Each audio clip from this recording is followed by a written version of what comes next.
Good afternoon, everyone. If you're on the East Coast or if you're around the world, whatever time of day it is, we're so glad that you have chosen to invest some time learning and growing with us. My name is Becky Robinson, and I'm thrilled to be here with Peter Block, John McKnight, and our special guest today, John Massimi, who's calling in from Canada, Toronto, right? Kitchener. So, John, welcome. We're so glad you're here. So as we get ready to start today, I want to let you know about a few technical considerations. If you have any audio issues with our voices being low, I would invite you to find your own machine's audio settings and turn up the volume. It's possible that some of us are quieter than others, and you can adjust that on your own device. Also, we are broadcasting live today to Facebook, and you'll be able to access this recording not only on the Facebook page for the Abundant Community, but also later on our YouTube channel. We'll make sure that you have the link to access this video later. So we are recording and we are live on Facebook where you can access the recording. We will be sending out some follow-up materials with relevant links, but we also want to invite you today to participate with us throughout the event in the chat.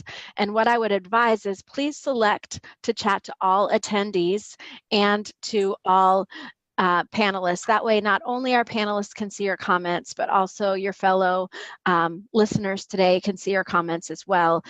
And Leslie, who's serving as our chat host, has a few questions. We would love to know where you're from and what brought you here today. You can also type in the chat at any moment questions for John, Peter, and Gary.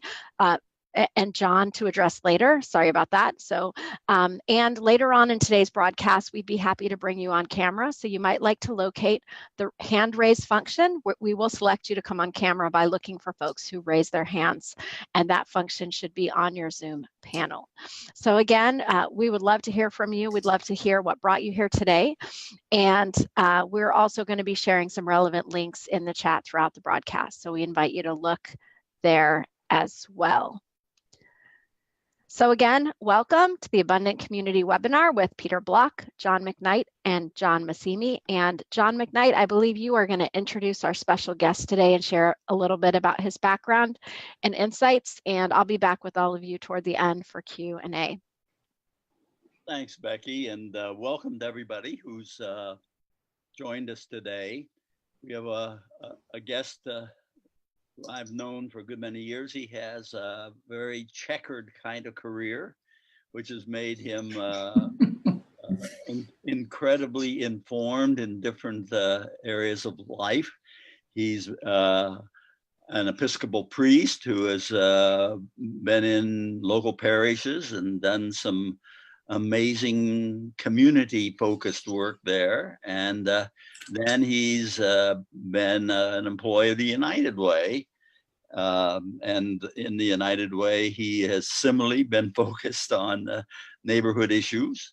And now he works for the city of Kitchener in Canada, in the province of Ontario. And he's joining us from Kitchener today. So, Jonathan, welcome. Glad to have you here. Thanks, John. And one of the things that we thought we'd start with is your amazing study guide to the book that Peter and I worked on together called The Abundant Community.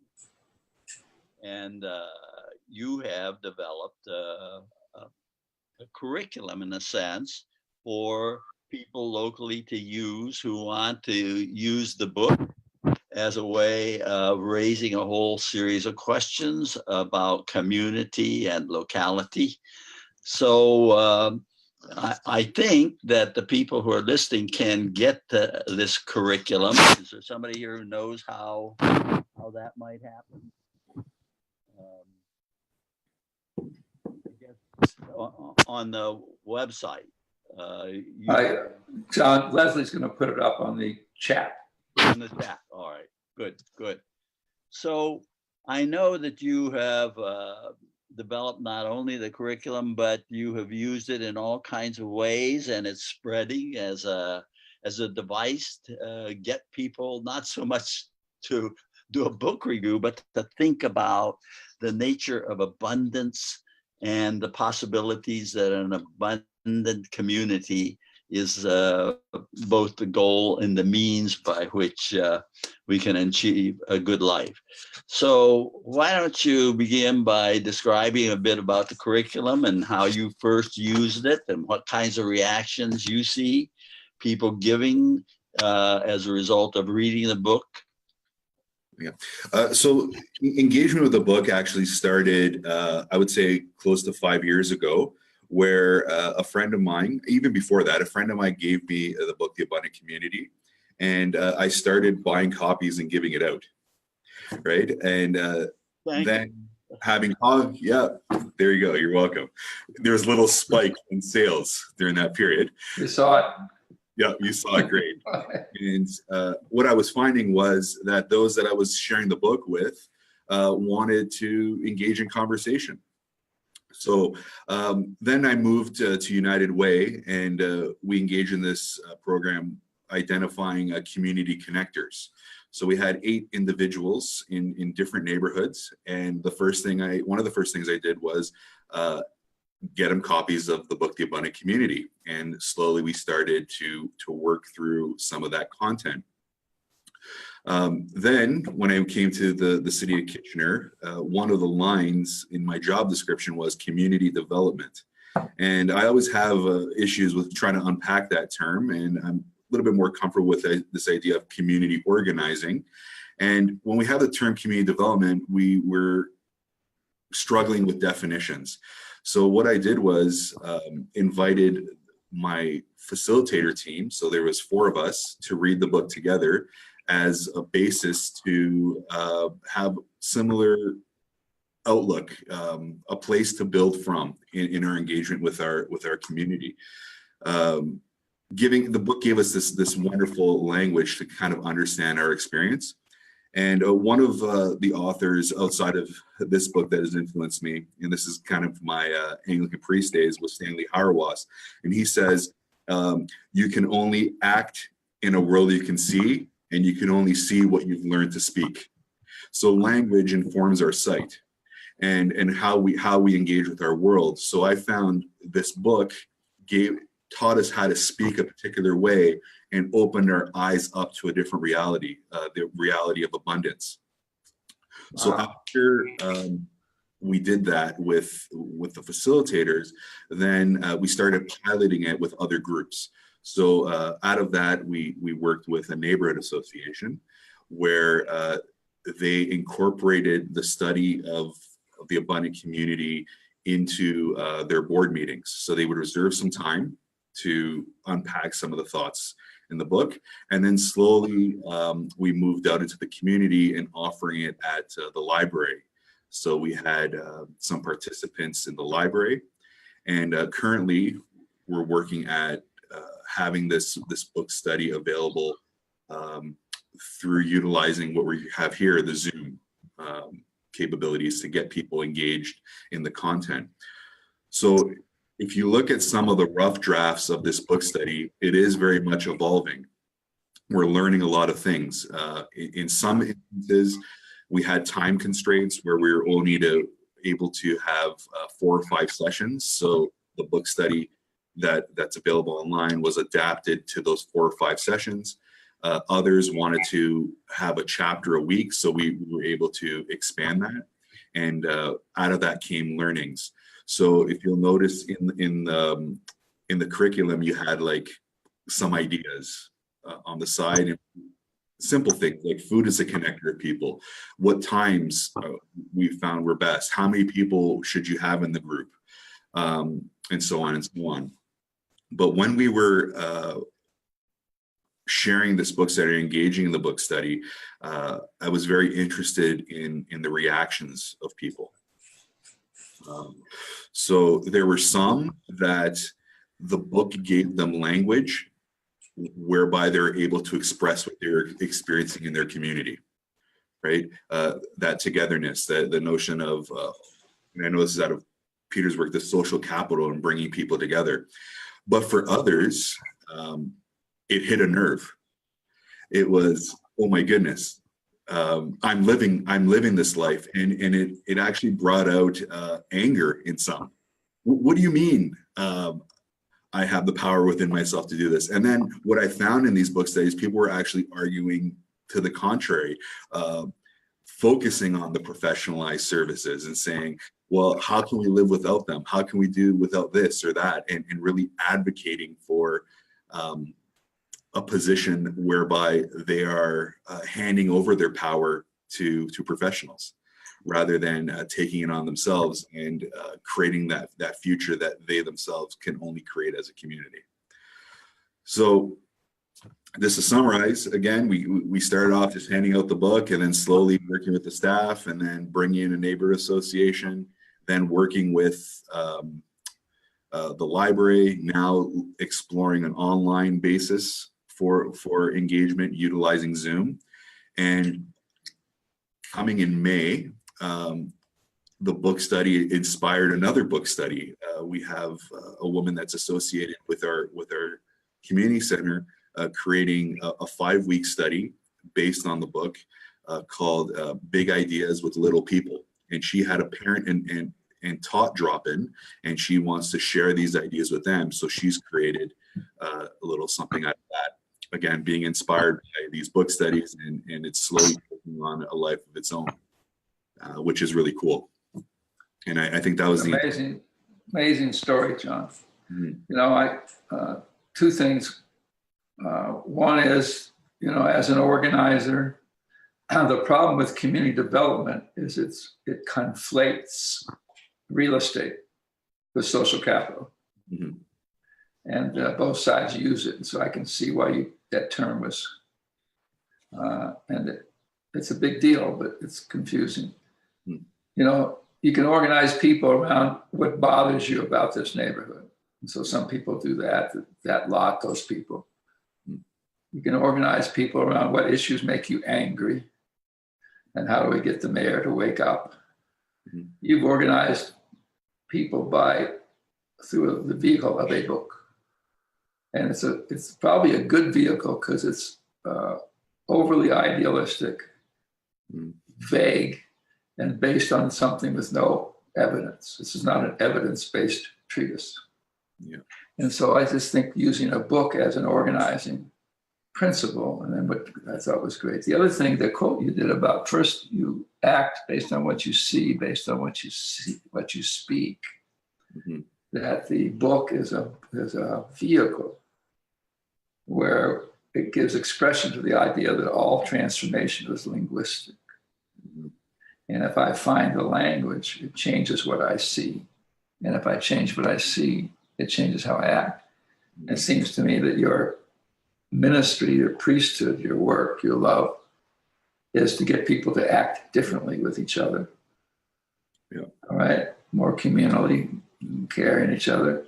And then what do they see? Well, you help them see the distinction between outsourcing, Mm-hmm. co-creation, the distinction between consumption and creation. And then you've decided to put enormous resources. And I love the way you do it, the way you put the ideas on the left and right. Like it's not a linear. And say, if I can affect their speaking, I can change their way of being together. It's And if powerful strategy. And if you notice in the study, the questions aren't numbered. So in the context, when we meet, we say, what question interests you the most? I'd love to see that. Right? That's phenomenal. Right? Let And them decide what matters, what matters and where they want to start. which is the story of their life. Yeah. So you're using the study guide as a small physical metaphor of the world you're trying to create. Mm-hmm. A little nuance like that makes me declare you an artist. Forget about the priest and the community center.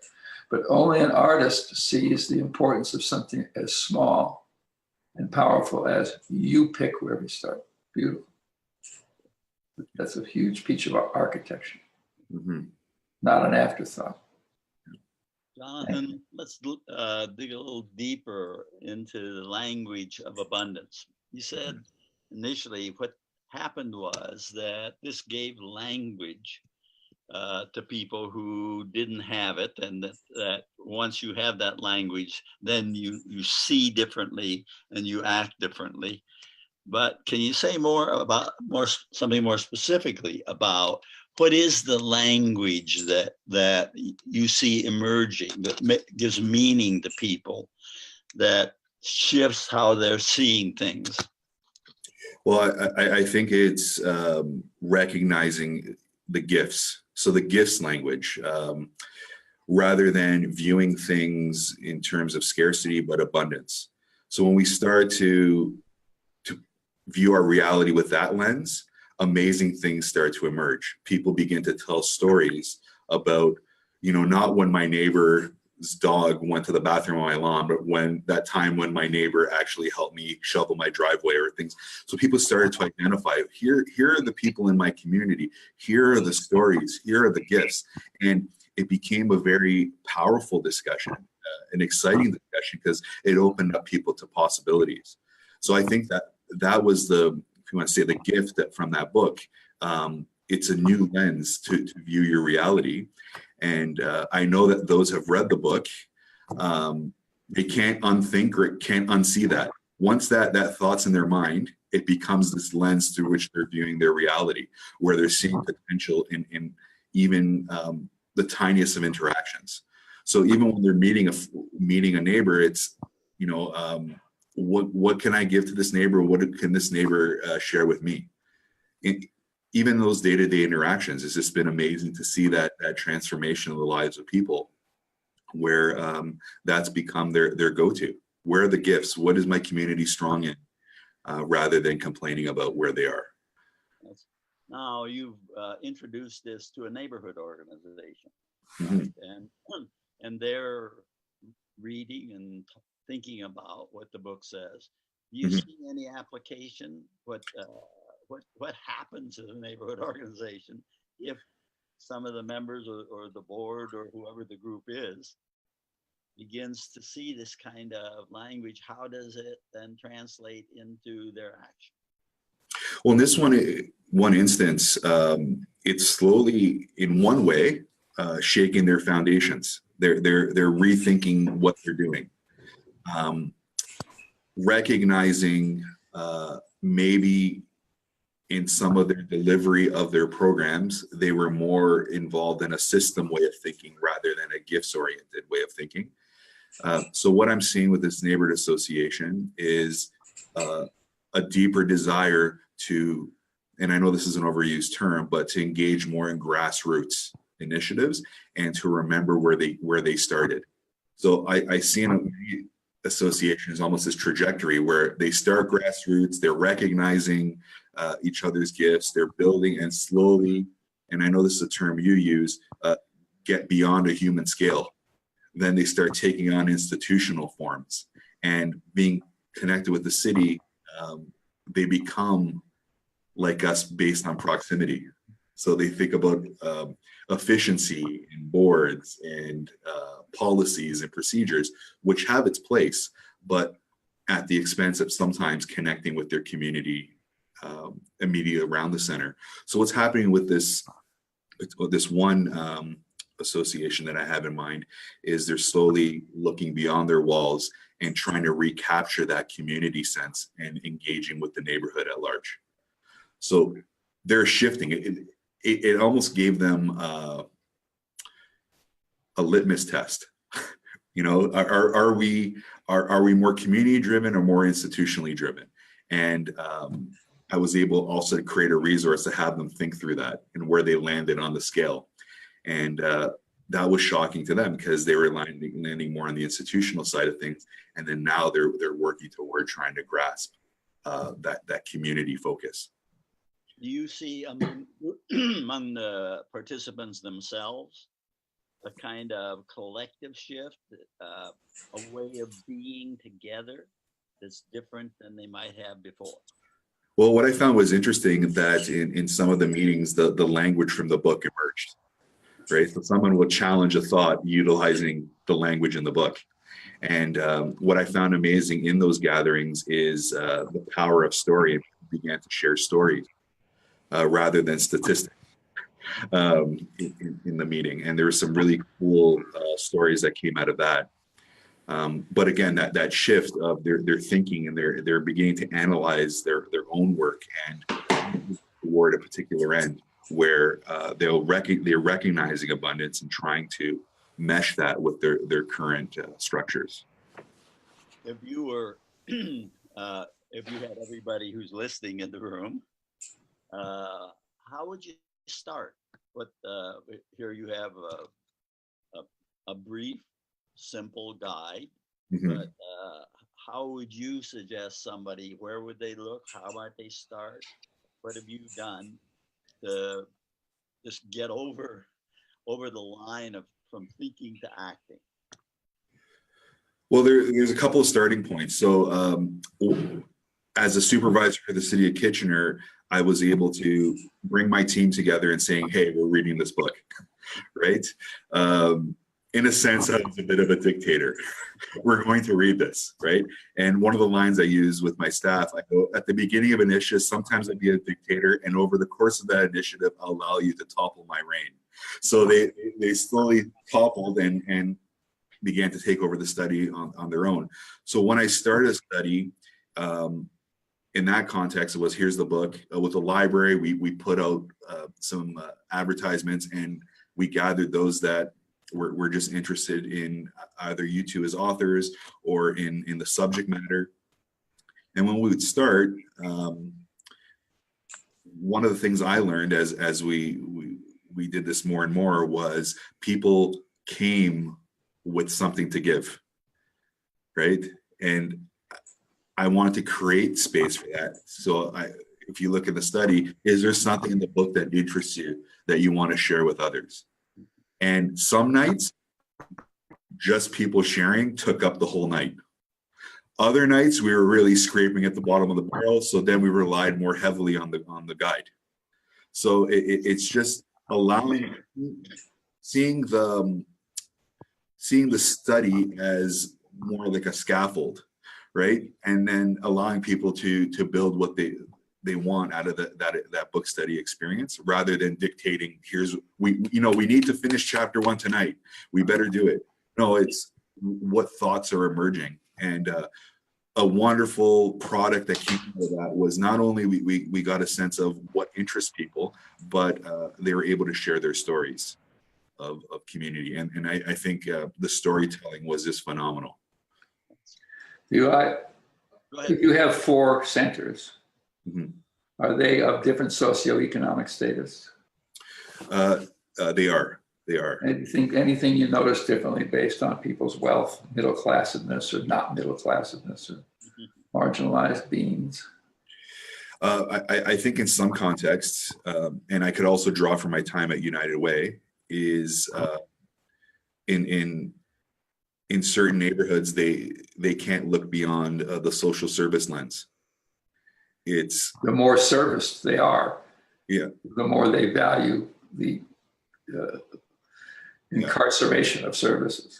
Mm-hmm. And they, something's going on in the community. What agency should we bring in? What professional needs to tell us what to do? But I find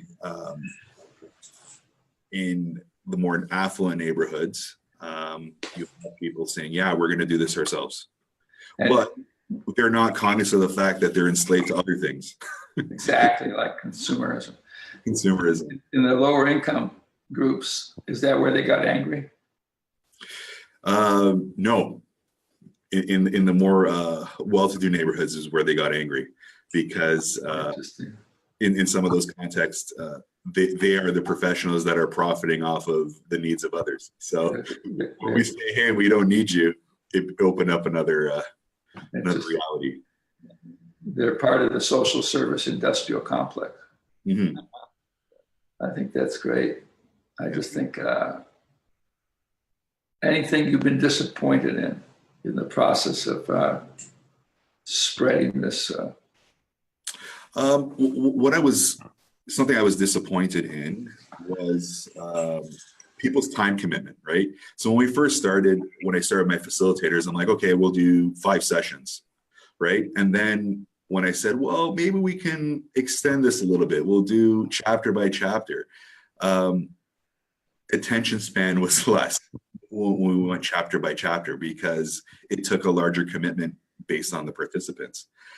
I enjoyed every week, right? And if people are coming, but just recognizing that people want to commit for X amount of weeks. They want control over the schedule.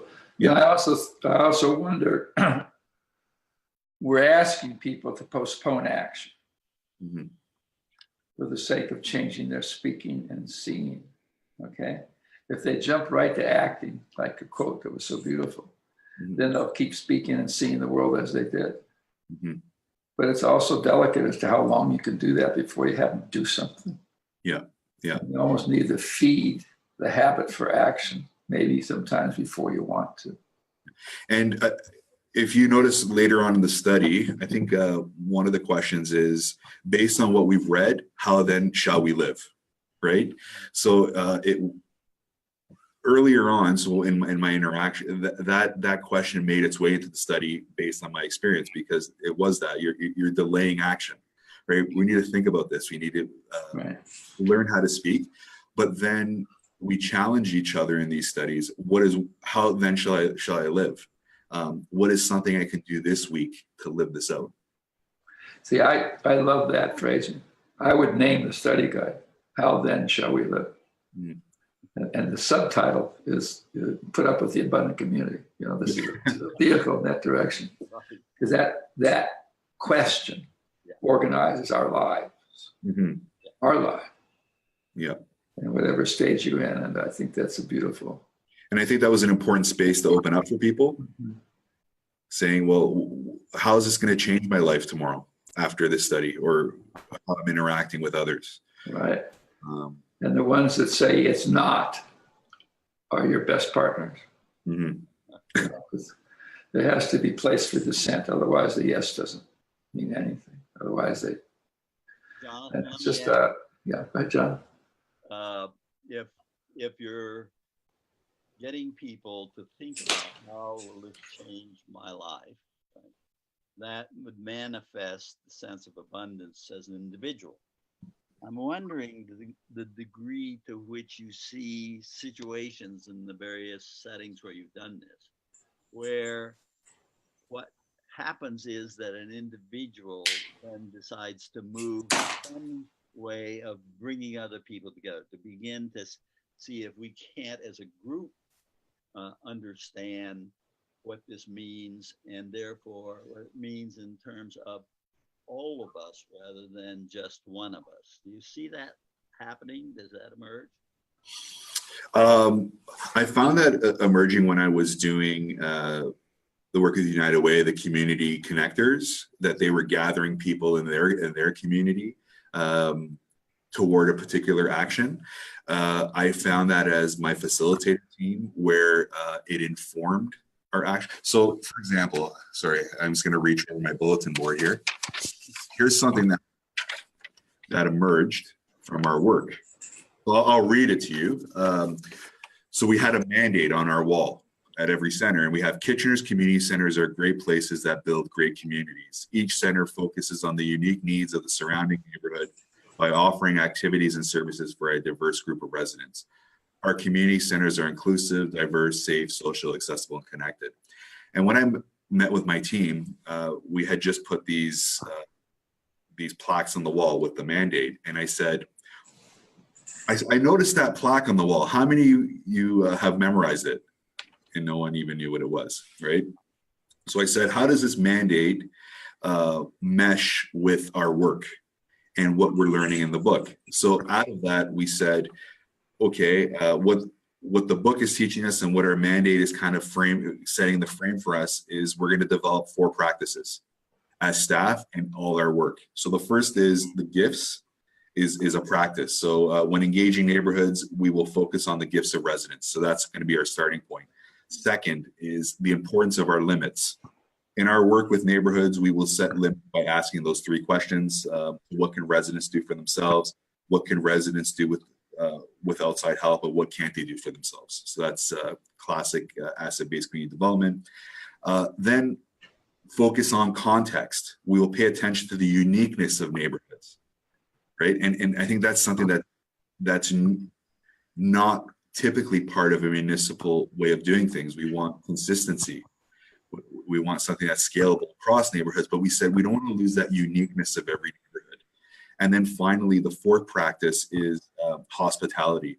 We will show hospitality to the stranger. We will welcome their knowledge and capacities. We will seek to create spaces where strangers become friends.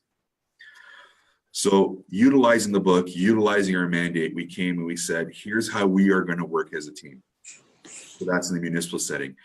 When I worked with neighborhoods, you had this key individual that held on to the language in the book and slowly began to invite others into this vision, into this idea of abundance. And really cool things have happened, like, you know, art installations in the community, people just being out and about more, recognizing that rather than hanging out in my backyard, how about I move activities to the front yard and engage with my neighbors? So little things like that. Through this study, I've incorporated a practice in my own life where I move my barbecue to my garage, and I'm out front and I'm engaging with neighbors. When it snows, I wait till there's a lot of my neighbors outside, then I decide to shovel my snow so I can interact with them. So it's just these little things, recognizing my community, recognizing my context and ways I can connect with my neighbors.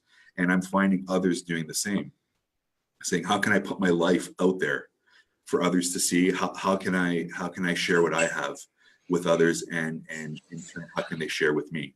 So there are some instances where there's some larger projects that came out of it, and in other instances, there's these little practices that people have incorporated in their lives, which are connecting them with their neighbors on a deeper level. You know, one of the things that I hear in what you're saying is, it seems to me very often in civic life, when you get together with people in a neighborhood organization or anything that's called civic, the general culture says our purpose here is to come together to bitch and moan, to complain, to say who's not doing what they should be doing, kind of a thing. And I know from a good many years of work that it's very hard to get people to shift from that bitch and moan idea of the collective purpose into the kind of worldview that is expressed by your four principles. And I would wonder if you have your staff people who operate on the basis of these four principles. Do you think that begins to shift culture and mode among the people in the neighborhood? Does it spread out beyond themselves, so that you're shifting from a civic definition of the space to a community definition of the space? Yeah, I'm slowly seeing that among our staff, and even the ideas that are being proposed at the centers. As a plan, as a supervisor, what I'm looking at doing is expanding it to more neighborhood associations that are working with my facilitators to help give them the language, right? Because I'm also seeing that tension where a facilitator is coming with a particular lens, and then maybe an association is still thinking in a particular way, so they begin to rub against each other. So kind of just opening up that space, we are seeing a slow culture shift where new ideas, where relationships are being built where they weren't being built before. You know, I want to stop for a minute and see if there's questions, Becky, so let's prepare for that. I think what you just said, John, you're not in a hurry, and you're not captured by scale or consistency. And I think those are powerful elements of chosen accountability, chosen change. Because what you're up against when John McKnight says, well, people come to complain, well, that's just a meeting of consumers. That's what consumers are encouraged to do. Every time I buy something, they invite me to complain. What can we do to make it better?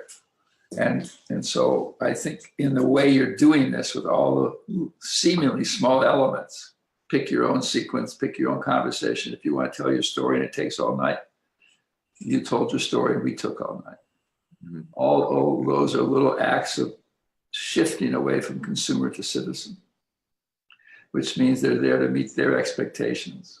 You give them the architecture, and you exaggerate when you say you started as a dictator. I would say you just started as someone with a clear intention, who wouldn't be distracted by people's resistance. Mhm. You know, and so let's stop for a minute. Becky, do we have questions? Should I look at the chat? Sure. We have a couple of folks who have their hands raised and wanted Really? to come on camera, so we can start with Okay. that. So I'm going to go ahead and welcome Lee Rush, and I'm also going to welcome our friend Mac in Cincinnati. And Hi, Lee. you have some questions for John. You'll need to unmute to speak to us. Lee, if you want to go first. Why don't you each give us a question, because the questions are always the most powerful. You're going to need to unmute your microphone, Lee. Can you hear us, Lee? There you go. I'm preparing lunch. I'm sorry. I really didn't have a question. I just wanted to say hello and thank you for the workshop. It's excellent. And Jonathan, you're from Kitchener, Ontario, the place that restorative justice started. So it's good to hear you. Thanks, Lee. Lee. Lee's a good friend. Mac, you want to hit us with a question or a thought? Thank you. Thank you all. I read with interest the Abundant Community email, Jonathan, in which you mentioned your event. And I wanted to inquire, I want to call it the right thing here.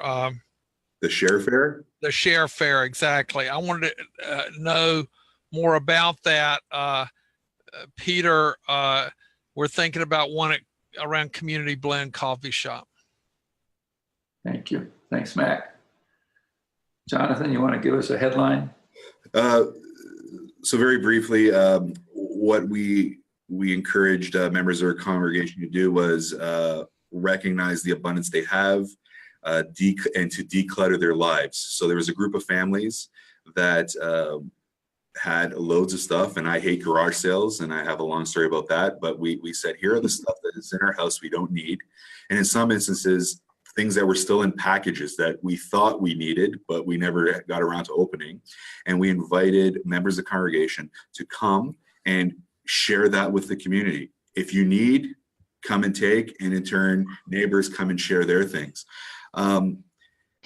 It was utilizing our possessions as a connector, right? So that the goal wasn't, let me just give things away, was how do I utilize what I have to make a connection with my neighbor?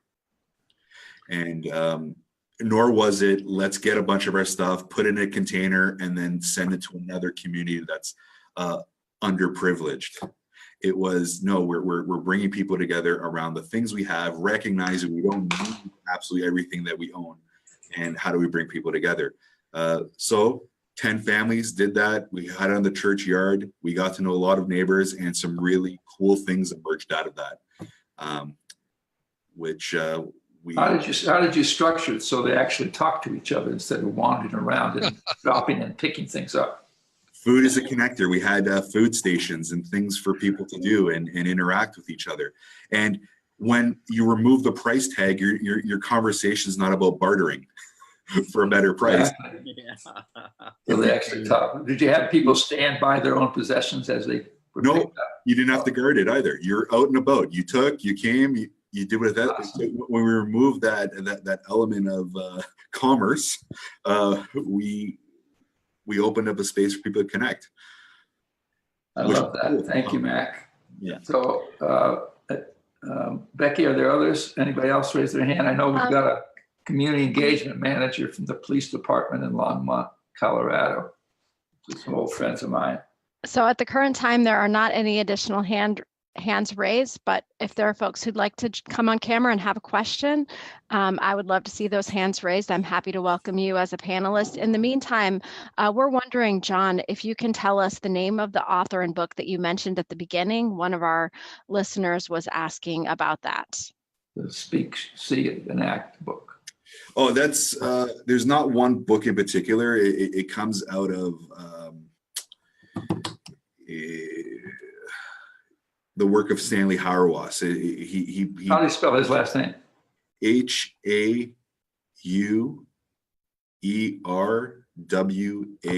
and his first name is Stanley. Thank you. We can look them up. So I do have a question also from Michelle, and John, she's wondering if you've witnessed any positive impacts on those who might be struggling with addiction, mental health issues, and or homelessness from these practices and from the transformation that you're seeing. To be honest with you, within the communities we're working in, we're slowly moving toward engaging those various identified groups. So one of the hopes, just before we came on, Peter mentioned what is my hope for this platform and where does this discussion go?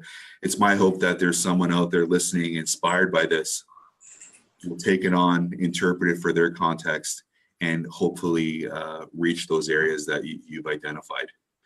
I've heard stories from other friends that have utilized John's work and creating that space for people with addictions or experiencing homelessness to participate in the life of community. And I know one organization that has done that very well is right here in Kitchener. They're called the Working Center, and very good friends with Joe and Stephanie Massimi, which that's what they're all about. How do we reduce barriers to interaction? How do we get people involved? How do we recognize their gifts? And so they're living these principles of their book through their organization, and they were also very much influenced by Ivan Illich. So the Working Center here in Kitchener. Jonathan, she's asking about the people at the margins and how they might be engaged. You've had a very unusual experience when you took over these community centers. There were a lot of people who were called young people who were thought of as being troubling. Yeah.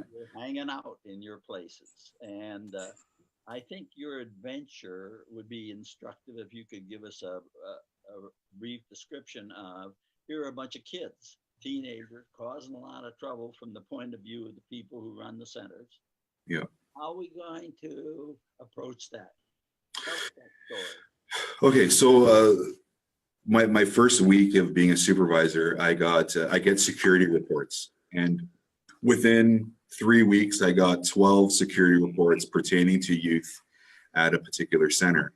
So I said, okay, let me break out of this 9 to 5 work day, and I'm going to start going to the center at night during the times these situations that were happening. So the first couple of weeks, I just sat with the experience, and staff wanted me to do things. They go, we need to start banning kids. We need to have a structure. We need training. And I'm like, let's just sit with this experience. And what I was noticing, that many of these kids were just coming after school, not eating, not going home for dinner, and staying till the center was closed. And so then I introduced myself. I walked in, this middle-aged man, into a group of teens. I'm like, hi, I'm John. Can I have your names? And then they're asking, they're telling me their names. And I'm like, how many of you like pizza? And they're like, oh, we like pizza. How about I get some? Went to my staff, open up this room. I'm gonna go buy some pizza, and then we'll have a conversation. So then the following week, the kids were going up to the desk. Is the pizza guy here? And so that started week after week. We were having pizza and sitting with their experience and hearing what they were interested in, and inviting them to connect with one another. And they start to get to know my name, and I got to know their names, and these relationships started to build. Then out of that, we said, okay, these kids are gathering with me. How about I start bringing some of my staff members in to build relationships? So then that started. And this year we tried bringing in community members to come and share their skills with the youth, which emerged into this thing called the Skills Library, where we're connecting youth and adults and makers in the community through the sharing of skills and interests. Out of that experience, I recognized the importance of just sitting in the context and being attentive to what was happening before I acted. And it was really cool things emerge where, security incidents have plummeted. Like I might get one every month or something like that. And it's not always youth that are being the issue. But just that importance of here's this group that have been identified as a problem rather than a gift to our center. And that even that mentality has shifted with our team, right? No one is a problem in our centers. They're the stranger that we are welcoming, where in turn we ourselves are changed. So the presence of youth led to the changing in our hiring practices. We have staff people that value working with youth. We have an interest in from local institutions to get involved. So slowly out of that experience, really neat things emerge. Again, focusing on the experience of the youth and opening up that space for them to engage with one another and an adult who cares. So I found what disarmed the situation was the only interaction they were having with adults was in a policing manner. You're doing something wrong, now I'm going to come talk to you. But what we started to do was we're going to come and take an interest in you and see what emerges. And great relationships have started out of that. Do you see You know, any things in terms of what kids are interested in as you think about the neighborhood and the skills people have in the neighborhood? Do you see anything patterning out there? What I found was there were some themes, and a lot of the kids were interested in gaming or sports. I kind of shocked members of my team when I said, you know, there has to be this balance. We can give people what they want. I said, you know, we want kids to make up their minds. I go, but in some instances, they don't have minds worth making up. So what we did was we recognized their interests, and it's sort of like hiding the vegetables into the dessert. So we gave them basketball, they're playing, and then we would add an element of a skill. So you play basketball for 45 minutes, here's half an hour, you're gonna learn how to sew. And one of the guys that was involved in this, he's like, well, I don't want to learn how to sew. He goes, if I don't make the NBA, it's your fault. And I'm like, well, the chance of you making the NBA is this much. The chance of you having to sew or tearing your pants is a lot higher. So you'll appreciate learning how to sew down the road. So we were saying, okay, what are things you like, and how can we slowly incorporate these skills and introduce the youth to things that they didn't even know they liked yet? Interesting idea. You know, I was yesterday with a couple that started by offering that kind of deal. You can play it for every half an hour basketball. Okay, you got to do a half an hour of computer literacy, GED training, stuff like that. And after a couple of weeks sitting and listening like you did, Hoxie's, they just stopped and said, let's not do basketball or the computer, or they actually brought in on a relationship building course. That wasn't working very well. And they said, tell us about your lives. And they ended up supporting these kids and making a film about their lives. And I think that you're thinking that evolution from what do you like, and that's not enough. And here's what we think will be useful. That's not, and, you know, evolves to a real partnership. Part of your job, I'm sure, is to have be patient with your staff, because this is not what they were trained to do. Yeah, and something that emerged out of this, and I've shared this with John, is how do we view youth as beings, gifts, skills, rather than becomings? And oftentimes when we look at youth, we say, well, let's put the right things in place for them to be productive adults down the road, rather than how do we cherish who they are in the moment and at this stage in their life, and how do we bring forth their gifts and their skills and interests and mobilize them toward the good life? That's a great thought. As if we figured out what it's like to be an adult. You know, it's such a funny thing that we offer them a destination of becoming that we've hardly achieved. And I think the fact that they are complete beings, they have, it's just that thinking is just, there's real thought and depth of thought behind what you're doing, Jonathan. And you have the stomach to live in an administrative place. People with your love of ideas and theology and all this kind of stuff. And yet you set yourself in the fire of the marketplace. And the courage to introduce Put that out. That's awesome. a different way of being and understanding the local community in a structured place. I know. Manage kids. That's wonderful. You're giving systems a good name. John and I will have to stop complaining about them. Yeah. Well, I think we're probably near where we're headed, Becky. So we did have one person with a hand raised and the hand went down. Henry, if you wanted to come on camera, I'd be happy to welcome you. Just raise that hand again because I saw it go up and then I saw it go down. I think we do have time potentially to answer some questions that have come in chat. We have a question, John, about who is usually the startup host for starting a movement toward abundant communities in a place. So is it typically local government, a church, a YMCA, a nonprofit, a community foundation? Who is usually the instigator of these opportunities? Well, I can only speak from my perspective.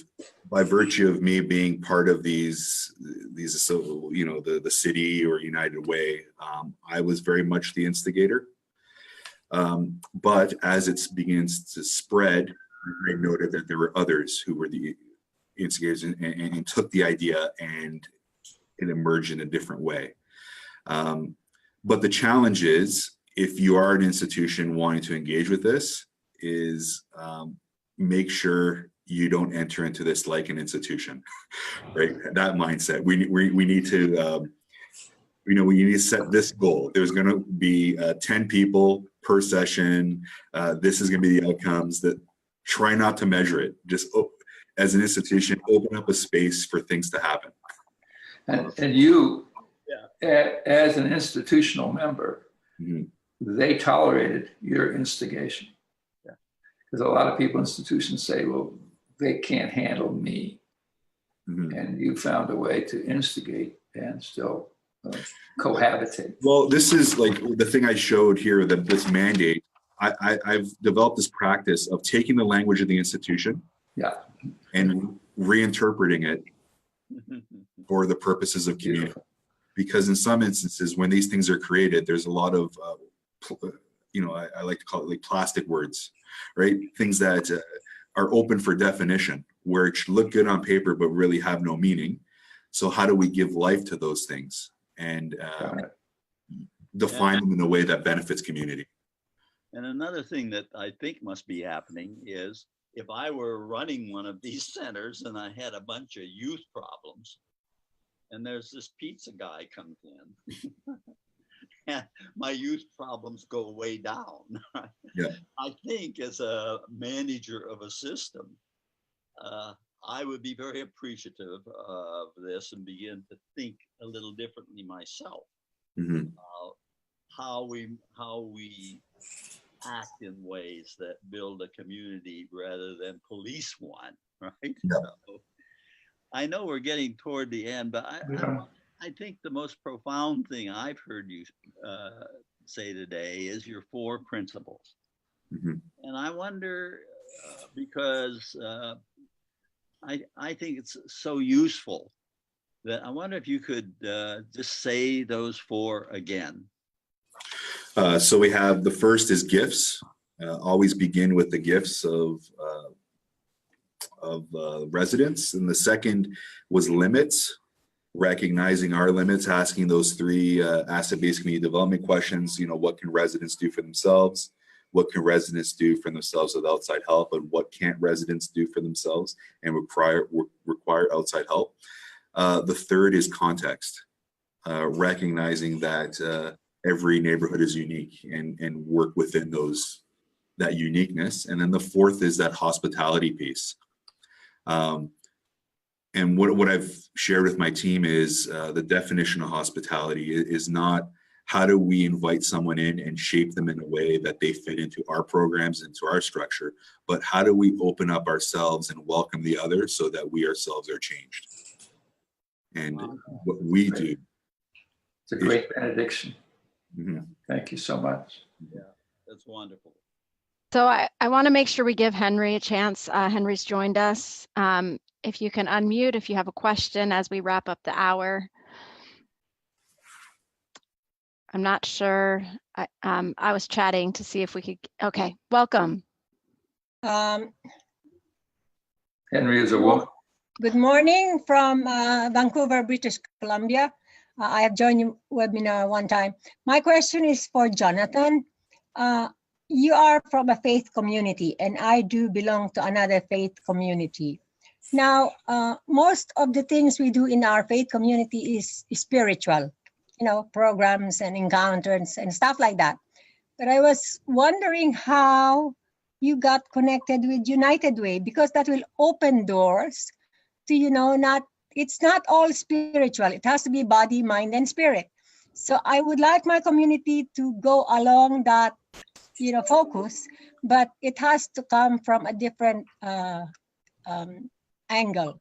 So your being able to be with United Way was very good. I am part of United Way receiving some grants, because I'm also part of the Suri Senior Planning Table. So we are with the seniors, right? And we did connecting with the generational gap, like the elder with the youth. That was being done right now, and it's being productive. But I'm more interested in my faith community getting the same opportunity you had with United Way. So how was that possible?